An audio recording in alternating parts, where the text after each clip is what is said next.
There's your chain. You got the early chain, the figure 8 shape, the weak one. Oh yeah, it's like new. Okay. Perfect. It's almost no wear in it. You see all the wear marks on you. See how much it's flattened out from wear? Oh, wow. How do you flatten it out? I don't know. By this not being there is how you do that. Oh. This is a modern one. The early ones, the CH ones, they were a metal plate here. Then they had a piece of heat treated bearing material welded to it, hard steel. Mm-hmm. It was welded as metal on metal. Oh. And that's what makes these look like this. Oh. So somebody took that one out and they put this one in there, which has a nice cushy. And you see it's not been there too long, see it's not worn very much. Right. So they took out the original one that was in there.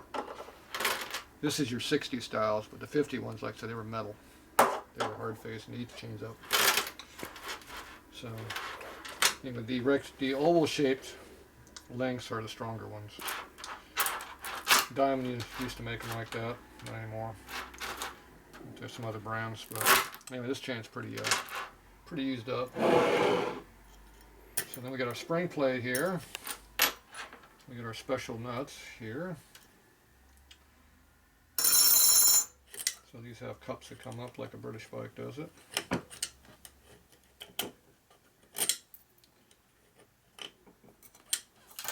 Somebody's been in there dicking with this thing. Gravity helps. Oh, this is to get the stock collection here. The asbestos plates that never get wet. Oh. Yeah. Oil cooled. Never gets wet. Yeah, oil cooled. You will never keep this clutch dry. Absolutely never keep this dry. This has the early non-skip tooth one, so it makes your leg break easier. All right. When it slips, it won't re-engage. It just starts going the way across. Oh. So they limited half of them, and then it would at least have time to drop back in and catch before it broke your leg all the way. Nice. Kind of hyperextension of your knee. Yeah. See that seal right there? Yep. They're expecting you to keep this dry in here. Oh. Doesn't look like it works. It doesn't work very well. See a little thing on here. The early ones didn't even have a seal in here because they knew that was never going to happen. So that seal's doing absolutely nothing. See how it just drops in there? Yeah. It's not doing it. It's not even hitting on it. See, this one's all cut away, like a K-model one is. Yeah. It's supposed to have something else in it. You can also see how it's dragging in here. Oh, yeah. It's dragging on top of this. Yep. So I'm guessing this must be a K-model one and not a Sportster one, even though it looks like it's a tall one. It obviously isn't too low, so it doesn't fit correctly. So it's a mismatch of components. Hmm. See, it's not sitting very flat here either. See how it's... Yeah. That means when you tighten it down, it doesn't tighten down all the way. This clutch didn't work very well, I'm sure. So they replaced this piece here, and it just didn't work very well because it doesn't fit. Somebody did something wrong. It's got the spacer in the backside in there, so that's all good. Yeah, so this is obviously different.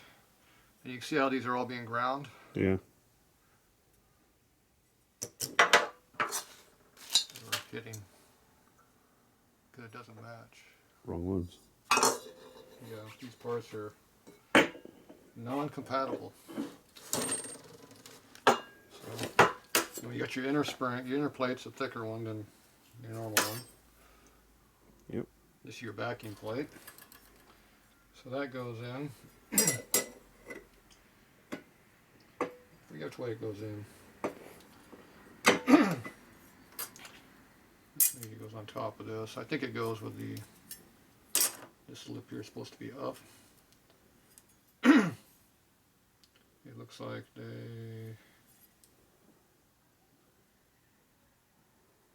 they had it down.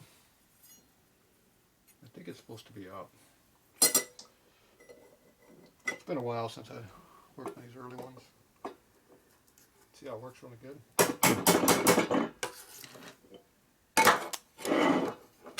Doesn't want to go on there. Yeah.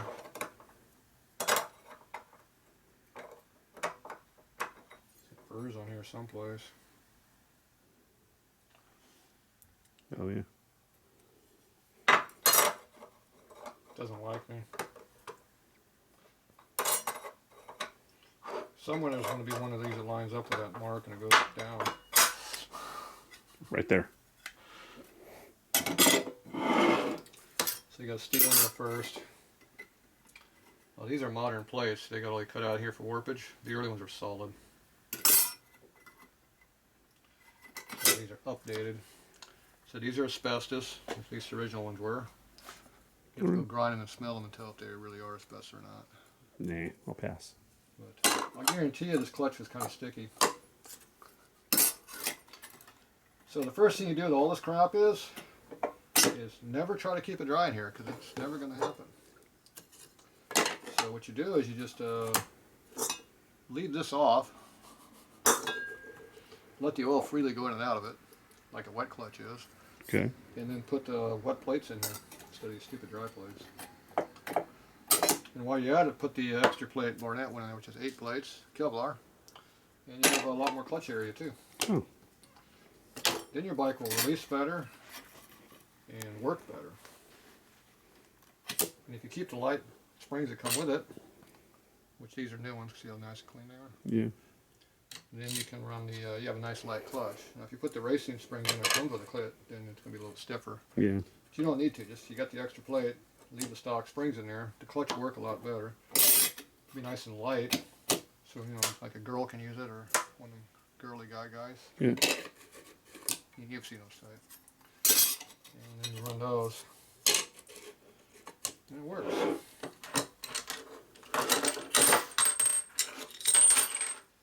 And this is your outer one. You'll see how flat they are. Yeah. So these like to break right across here. They crack right through here. So the first thing you do when you get one of these, put a weld right across it. All right. It makes it so it doesn't break. Yeah. Don't know why, but it's just the weld is stronger than the parent material. Hmm. See, it's cracked. Oh yeah. It is. They're always cracked. Just put a bead right across it, be fine.